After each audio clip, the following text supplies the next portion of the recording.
वबिल्लाहि तौफीक।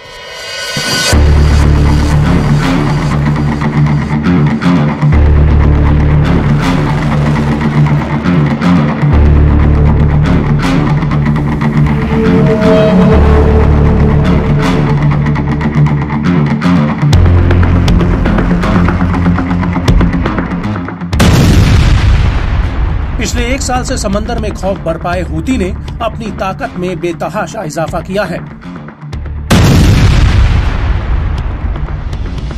चाहे वो मिसाइल हों, ड्रोन्स हों या फिर समुद्री ड्रोन्स, आज हूती के तरकश में मॉडर्न टेक्नोलॉजी से लैस हर वो हथियार है जो अमेरिका और ब्रिटेन जैसे देशों के लिए भी बड़ा सिरदर्द बने हुए हैं।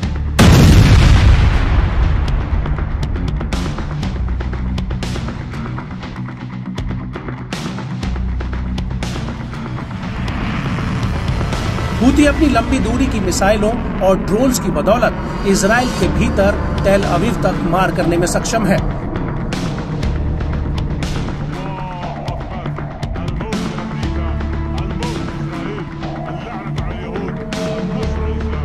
तो वहीं लाल सागर से लेकर हिंद महासागर में भी उसकी पहुंच से इजराइल या उससे संबंधित कोई भी जहाज अब दूर नहीं है। और इसी ताकत के दम पर हूती ने लाल सागर में सैकड़ों जहाजों पर हमलों के साथ साथ 2 जहाजों को समंदर में डुबो दिया है।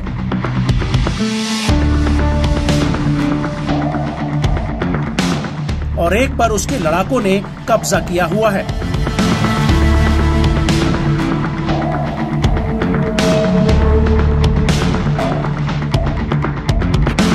और इन्हीं हमलों की कड़ी में हूती ने अब एक और बड़ा हमला किया है। दरअसल हूती ने एक लाइबेरिया के झंडे वाले रासायनिक टैंकर पर मिसाइलों से हमला किया है।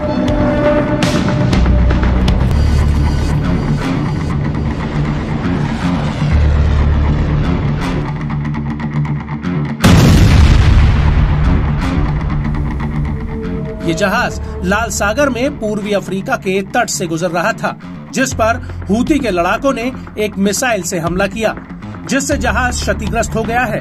बाद में कम से कम 2 और मिसाइल जो हूती नियंत्रित होदेदा बंदरगाह से दागी गई थी, जहाज के आसपास पानी में गिरी। ब्रिटिश समुद्री एजेंसी ने कहा कि यमन के हूती विद्रोहियों के द्वारा महीनों से चले आ रहे हमलों के क्रम में लाल सागर में एक जहाज पर एक अज्ञात मिसाइल आ टकराई।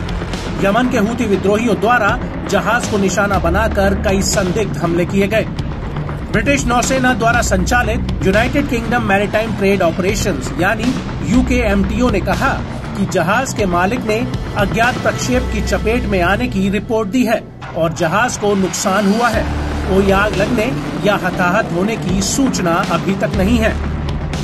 हालांकि हूती ने अभी इस हमले की कोई जिम्मेदारी नहीं ली है, लेकिन 7 अक्टूबर 2023 में गाजा में युद्ध शुरू होने के बाद से ही हूती विद्रोहियों ने मिसाइलों और ड्रोन से करीब 80 से ज्यादा व्यापारिक जहाजों को निशाना बनाया है।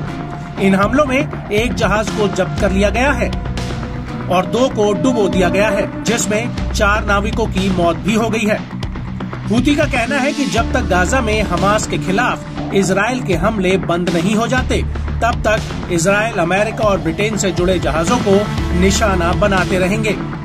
हालांकि हूती ने ऐसे कई जहाजों पर भी हमले किए हैं जिनका इजराइल, अमेरिका या ब्रिटेन से बहुत कम या कोई संबंध ही नहीं था।